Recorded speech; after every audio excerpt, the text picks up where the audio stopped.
Narendra Modi government paper ప్యాకేజీలకు లీకేజీలకు కేంద్రాలుగా తయారవుతున్నటువంటి పరిస్థితి మేము చూస్తూ ఉన్నాం.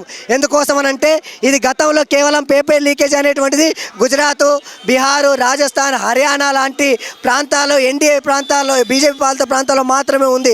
ఈరోజు మూడో దఫా అధికారంలోకి వచ్చిన తర్వాత ఎవరు ఏం చేయలేము, సిబిఐలు, ఈడీలు అన్నీ కూడా మా కంట్రోల్లోనే ఉండేటువంటి దానికోసం విచ్చలవిడిగా ఏదైనా చేయొచ్చు అనేటువంటి దానికోసం ప్రయత్నం చేయడం జరుగుతూ ఉంది. అందులో భాగంగానే ఈరోజు ఎన్టీఏ ఈ నీట్ పరీక్ష పేపర్ లీకేజ్ అయిందని చెప్పేసి మేము తెలియజేయడం జరుగుతూ ఉంది. తక్షణమే నీట్ పరీక్ష నిర్వహించడం చేతగానటువంటి ఎన్టీఏను తక్షణమే తొలగించాలని చెప్పేసి ఈ సందర్భంగా మేము డిమాండ్ చేయడం జరుగుతూ ఉంది. నీట్ పరీక్ష నిర్వహించేటువంటి బాధ్యతను తక్షణమే రాష్ట్రాలకు అప్పచెప్పాలని చెప్పేసి కూడా మేము ఈ సందర్భంగా తెలియజేయడం జరుగుతూ ఉంది.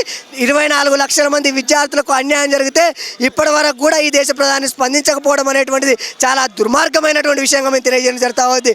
ఇక్కడ నుంచి హైదరాబాద్ కేంద్రంగా వేలాది మంది విద్యార్థులు స్టూడెంట్ మార్చ్లో పాల్గొన్నారు అని అంటే ఇంకా మీరు ఎందుకు స్పందించలేదని చెప్పేసి ఈ సందర్భంగా మేము ఇక్కడ ఉన్నటువంటి కిషన్ రెడ్డి గారిని, బండి సంజయ్ గారిని తెలియజేయడం జరుగుతూ ఉంది.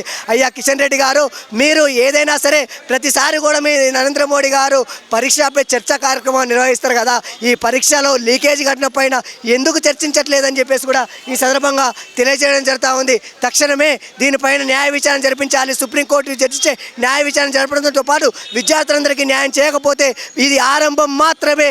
మీ అంతమయ్యేంత వరకు, విద్యార్థులందరికీ న్యాయం జరిగేంత వరకు మేమందరం కూడా ఈ ఆందోళన కొనసాగిస్తామని చెప్పేసి ఈ సందర్భంగా విద్యార్థులారా మీరు అధైర్యపడకండి, పీడిఎస్యు మిగతా విద్యార్థి సంఘాలందరూ కూడా మీకు అండగా ఉండాలని చెప్పేసి సందర్భంగా తెలియజేయడం జరుగుతూ ఉంది.